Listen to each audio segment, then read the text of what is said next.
It seems like every NFL draft, we always say Howie Roseman did it again. And we said it again this year because the Philadelphia Eagles trading up one spot, getting Jihaad Campbell, who a lot of people thought was a top 20 talent in the NFL draft, a linebacker from Alabama. Now he falls to number 31 overall. The Philadelphia Eagles scoop him up on what was already the best defense in the NFL. Dalton, you love this fit for Philadelphia. Absolutely, and especially when you think of it in the context of the injury Nakobe Dean suffered this past postseason. Now you're talking about he may miss most or all of the season, and they need somebody next to Zach Baun who can play, and Jihaad Campbell is certainly that guy. He was clearly the best linebacker in this draft, went 31st overall, the only one to go in the first round, and I'll tell you what makes Jihaad Campbell special, and I know we say this with a lot of guys we talk about, but, well, he really gives you a little bit of everything, doesn't he? When you talk about last year, 81 run defense grade, that'll do. 80 pass rush grade, that'll do. We can get off the edge a little bit. We're going to talk about that.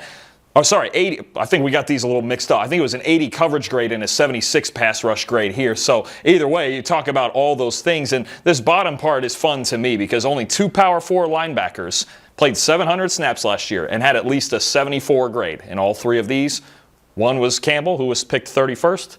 The other was Carson Schwessinger, who was picked 33rd. You know the only guy in the NFL to do that? 700 snaps and 74 in all 3?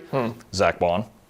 So the Eagles have 2 pretty good monsters there at linebacker now, and they already had another one in Nakobe Dean, and he'll get back, and then we can start really messing around with all 3 of them. But Vic Fangio's got to feel really, really good about having this as his linebacker duo. So let's take a look at Campbell. We're going to look at all 3 of those phases, right, when we talk about this. Now, the one thing I think Campbell got better at when it came to run defense last year was his ability to just read the offense, right? His athleticism was never in question. But the year before, you could tell there was some mental things that he had to work on. Now what you're starting to see him this past year at Alabama is him making his reads. Now, what you're going to get, here's Wisconsin, big heavy run game down inside the 5-yard line. They're going to pull this guard out this way.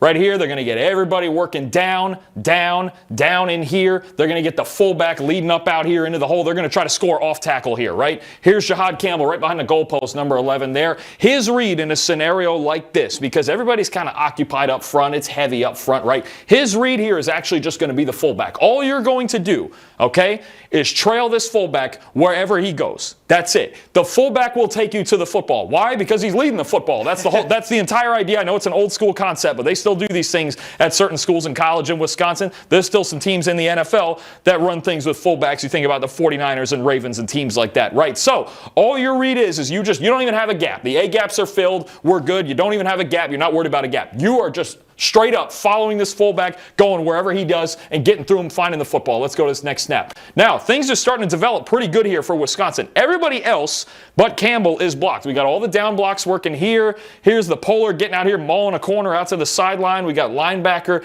And here's my fullback right here, okay? He's getting out here to the safety.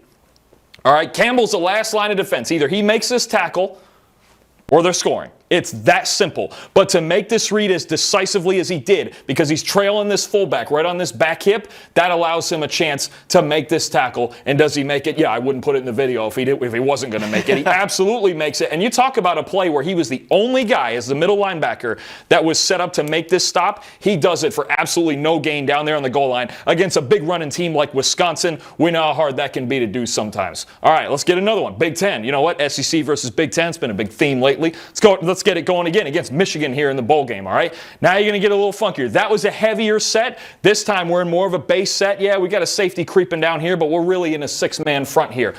Michigan's going to run a little funky concept. Usually when you're making reads, you're reading a guard in front of you and see where that's going. Michigan's going to run a counter here. 2 pullers, right? One's going to be the tight end. The other one is actually going to be my center getting out here this time. This is going to be a fun one. My center's going to get out here. My tight end is going to lead out behind him. Got a little variation of it. The Eagles used to run this sort of thing with Jason Kelsey. Campbell's not going to have to worry about that even in practice now. But this is going to be the idea, and then you're going to get down block here, up on a linebacker here, and they're just going to seal all this backside. That's what's going to be. But Campbell, reading this center, now I want you to see, I'm going to go to this next slide because there's something I want to talk about here. Sometimes when you're making these reads, you can get over aggressive to it. He sees that center leave, he could absolutely dead sprint out there, okay? The problem is if you do that too quick, This back could just take this backside A-gap and go. Yep. You know when that happened? Marshawn Lynch talked about that happen. Remember the Beastquake run against the Saints all those years ago? That's exactly what happened. His linebackers went too far. He took that backside A-gap, and then he ran through 8 tackles and scored, right? It can happen. It can absolutely happen. So the first thing I like about Campbell here is even though the center left, he still kept the gap integrity. That's his gap. It just got a little bit bigger, okay? Kept the gap integrity first, and then made a move, trusting his other linebacker is at least going to hold it long enough if he needs to come out and support it, right? So you've got gap integrity, but you can see this getting set up now. There's my center. There's the edge taking on the center. Here's the tight end maybe coming to lead around here. We're going to get this tackle right in here. He's going to try to get to Campbell. He's going to try, but that's a first-round pick for a reason, right? Now you talk about it. So we got the gap integrity first. Do your job first, and then go and be a playmaker instead of rushing through the whole process. Now we get here. Remember that tackle I talked about, big number 71 here. He tried to get to him, but Campbell worked to the outside of him, right? Works to the outside. The other linebacker took on this lead block. So when you look at where everything is positioned, pretty good block here by the center, and the tight end took the other linebacker. Campbell's actually the last one that has to get over the top and make this play. This play is not that poorly blocked other than right here, and he was coming from the backside A-gap there. You look at what happens now. He's going to bounce out of it. Outside in, he's playing, and he's the one who makes this play. Holds a reasonably well-blocked play to about a 3-yard gain here. That's the level of reading, processing, and then using your gap integrity and then playmaking to make a play like this in the run game is big, big, big time, okay? Now, talked about. Zach Bond, you want something fun with Jihaad Campbell? Here's a stat. Last year, Jihaad Campbell played on the edge 14% of the time. Last year, Zach Bond with the Eagles played out on the edge 13% of the time. Vic Fangio, it's not just extra defensive linemen all the time. And Bond's an experienced edge defender. We know that from his time at Wisconsin and with the Saints, right? But he likes those guys who can do a little bit of both, right? So let's get down on the goal line here again. Who's this right here, Max? That's Brock Bowers. That's Brock Bowers. Greatest tight end of all time in college football. That's the greatest college tight end of all time. Now, known more for the receiving than the blocking, but still, that's a first-round tight end we're going up against. And Campbell wearing number 30. This is only his junior year. This is the end of 2023. But you're talking about, hey, Georgia's down here on the 6-inch line right here. There's no space to it. They just got to do anything here to get in, right? And you're talking about what Campbell's going to have to do. This is just going to be straight up, we're just getting behind everybody. It's just a mosh pit in here, okay? He's going to have to stack and shed. Brock Bowers, first-round tight end, 14th overall pick. Also arguably like a top 2 tight end in the NFL right now. Exactly, and not as bad a blocker as you would think, considering the size and all of that. But, okay, we got to stack and shed. And even if we don't make this initial play, we're talking about, okay, we got to get in here maybe and help out. Because what's going to happen is there's going to be some penetration here and here where they're going to put a big hit on my back here, and they might be able to stall him in the backfield. But why you keep playing? Now let's go to this next one. Here's why you keep playing. You can see. Gets the right arm kind of extended there on Bowers. He's winning this battle in towards the football. Now he's got his eyes on the ball. Just keep sneaking in here just to get in on the action in case we need to. This is not good for Georgia, okay? But we're so close to the goal line that the back could still make a good thing happen. So he's going to take a big hit from these two, but he's going to spin off it and still get in this crease where he could roll into the end zone to score. But because Campbell is here to support, because he beats this block lined up on the edge against the tight end, you have the versatility, and he's actually the last one who once again stops us back about an inch short of the goal line to help us out down there on the goal line. So when you have a linebacker, a guy who you believe is a true future middle linebacker for you who can get on the edge and start run defending down on the goal line. They were at 6 inches from the goal line. If that's helpful stuff right there, and that's good technique. He said, look, Brock Bowers said, no answer. What am I supposed to do with that? This guy's a freak, right? Let's get on the edge again. Max, you know college football. You know the NFL. You know the NFL draft. Who's that? It's a top 5 pick right there, Will Campbell. That's the 4th overall pick. That's the franchise left tackle for the New England Patriots now, isn't it? Here's Jihaad Campbell walking up off the edge, a linebacker. Will Campbell's got to be thinking, now I got the Campbell to Campbell thing. Will Campbell's got to be thinking, look, he's a linebacker. There's no way, right? Yep. Right? I'm the best tackle in the country, right? One-on-one, we're really just going to do this. This is all we're going to do is just he's going to be a defensive end this play, and they're going to leave me on a linebacker. Easy work, right? No. Absolutely not. He can get off the edge and rush the passer as well. I could show him all day blitzing, but when you talk about the swipe of this left hand, you've got Will Campbell, the best tackle in the country, leaning, 4th overall pick, and you get around him to get pressure here on Garrett Nussmeier. Nobody else is doing it. Campbell's situation right now looks the best. Right now, Will Campbell, Jihaad Campbell, and now you're talking about, okay, he's by him. He doesn't get the sack here. Nussmeier steps up and does some other things to improvise, but look, you just turn the corner on the first tackle taken in this year's draft. That'll do it. I mean, you talk about versatility. So we've seen run defense at linebacker. We've seen run defense off the edge. Now we've seen a pass rush off the edge against the best tackle in the country. All right, fine. Triple threat. Let's see him in coverage. Sure, because as if the Eagles need anything else, especially in coverage. Let's take a look at it. Here's what's going to happen. Now, Campbell is right, I think he's right here, number 30.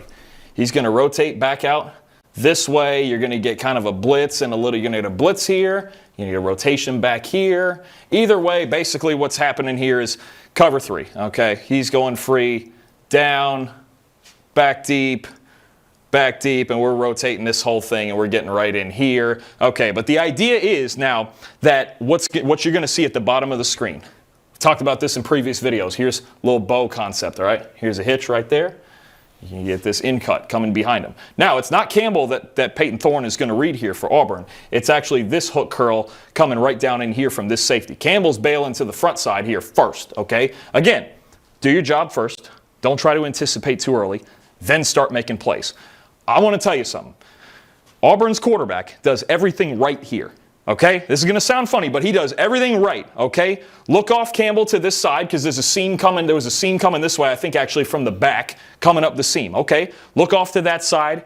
Keep that window open. We've talked about this before. Now you're reading here. You can see he's kind of squatting a little bit. This in cut's coming behind him, right? This is the window.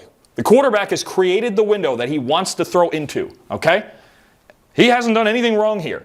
But when you have superstar players, they can make you look like you did something wrong, right? Now, let's go back here. What Campbell, actually, I want to go stay right here for a second. What Campbell is going to do, because this happens, this is open, he's going to sit back, and when the quarterback gets his eyes back to the right, he's going to stick his right foot in the ground. He's going to get back this way because he sees it. He knows what's coming. He's going to get right back to this in cut. That's all he's going to do. When he gets there, and look, again, quarterback did nothing wrong here. He did absolutely nothing wrong, and yet Campbell was fast enough and aware enough to get back to it. As you can see, here's number 6. He's lost. He's absolutely lost. This is the corner who wasn't going to get there anyway. This is Jihaad Campbell. Pretty good throw. Ball's in his hands, but Campbell makes the hit to knock it out. So you're talking about even as the backside, a guy who was away from the read and the quarterback looked off, he had enough awareness and enough athleticism to turn back, get on that right foot, get back here, and make a hit, and this ended up being incomplete. Jeez. This is a guy who can do absolutely everything on a football field, and I can tell you right now that's exactly why Vic Fangio loves him. And people always wonder, why are there not a lot of elite linebackers in college football and the NFL? It was because of what Dalton just said right there. It's so hard to play linebacker nowadays. You got to do everything for a defense. You got to be a great tackler, you got to be able to defend the run, beat blocks, you got to be able to rush the passer, and you got to play in coverage too. It's so rare for a linebacker to be really good at all of those things. Eagles just got one of those guys, though, in Jihaad Campbell, who is easily the best pure linebacker in the 2025 NFL Draft.